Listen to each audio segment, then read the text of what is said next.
Learn the mindset for DFS victory and win big with Win Daily on Sirius XM Fantasy Sports Radio.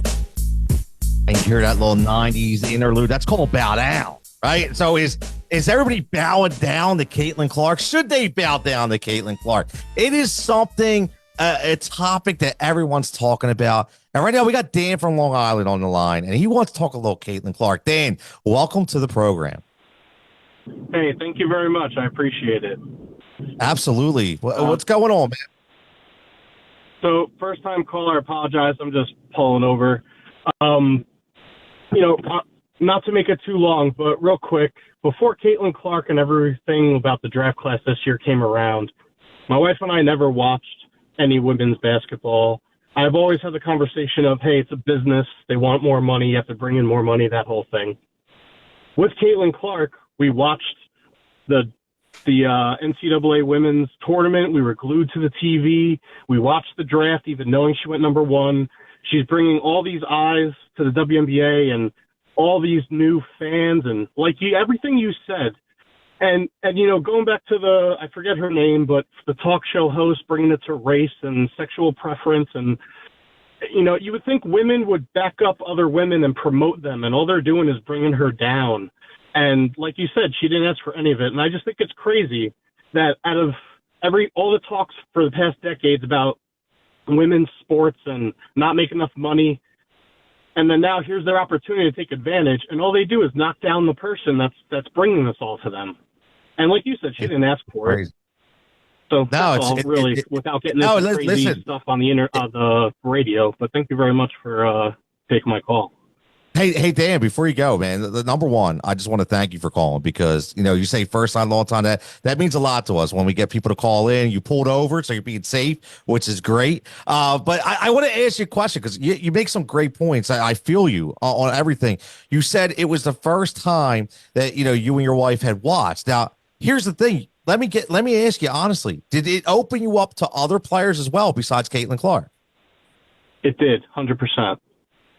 So that's my point. Caitlin Clark brought you guys in, but it also opened your eyes up, and I guarantee you learned about other players that you're probably watching today, correct? You're correct, and I've even made statements to friends, and I'm 39 years old. The 90s basketball thing I also agree with you about. Sorry, not to detract from your question. But real quick, yeah, it was all driving to the lane. It wasn't after a made bucket literally shoving into someone. I mean, if you ask me, that's not even a flagrant one. That's flagrant two. She should be fined, suspended. That's an attack on her. But anyway, to answer your question, yes, I've even spoken to my friends and said, wow, I never realized the talent these women had. And the names escape me in the moment, and I apologize, and that kind of contradicts what we're saying here.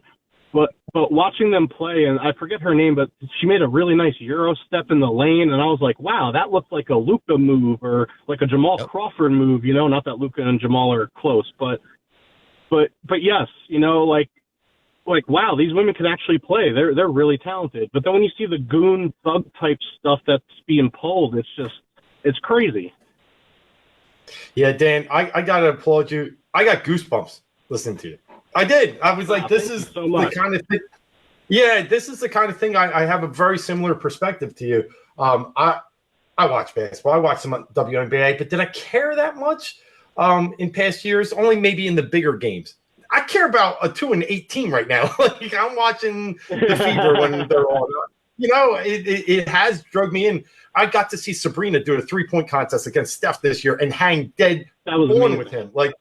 It was amazing. Those are the things we're building up. And you're right. It is a shame that in an era when, this should really be your golden ticket, you're trying to throw it away. And hopefully I think it's going to be all fine and it's all going to work itself out. But yeah, I'm with you.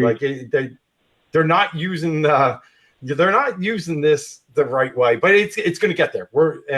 I applaud everybody that's in the WNBA right now. And it's so cool to hear your story about how you're dialed in, watching the draft, watching the finals in the NCAA tournament. Now, obviously, dialed into WNBA. So thanks for calling. Thanks, Dan. Listen, man, don't be a stranger. Me on. Yeah, absolutely, man. Don't be a stranger. Call in, another time. Make sure you keep listening. We'll be live here every Sunday from 7 to 9, man. So we appreciate it. Sounds great. Thank you very much. Have a great weekend. And Dan, there it goes. Dave, I mean, that was my point. Right. I agree with him on the flagrant too. I do. It's not 90s basketball because it's not, we're not dribbling and we're not, making a play on the ball. That was that. The person with the ball. Right. That was my point. Yep. It's an ice hockey check. Let's just be honest. And you know what, Dave, you're going to laugh at this. And I don't mind calling people out. So good Philly radio guy, Mr. Sean Bell, he wants to throw some stuff out there about how it's 90s basketball. We're going to get over it. So I jump right into the conversation, give them exactly what we just said. What do I hear? Beep, beep, beep, crickets. Yeah. It's because you can't defend it. Sorry. And listen, I love the theory of it's our lane, it's our paint. We got to protect it. We got to make sure you don't come back in here, or if you do, you're making a decision. I love good physical basketball. I absolutely do. And I think there's some strategy. So it's just like baseball in a way, right? You're hot. I got to buzz you. I got to give you a couple inside ones. I got to get you off this plate. That's what I think. I'm good with that 90s basketball style. That just wasn't. That's the only thing. And that's okay. That wasn't, man. I still got goosebumps, man. And shout out to Dan if you're still listening, man. Great caller. I just like it. Everybody can't see us right now, in the studio, but we're sitting here slapping each other on the back, and we're excited.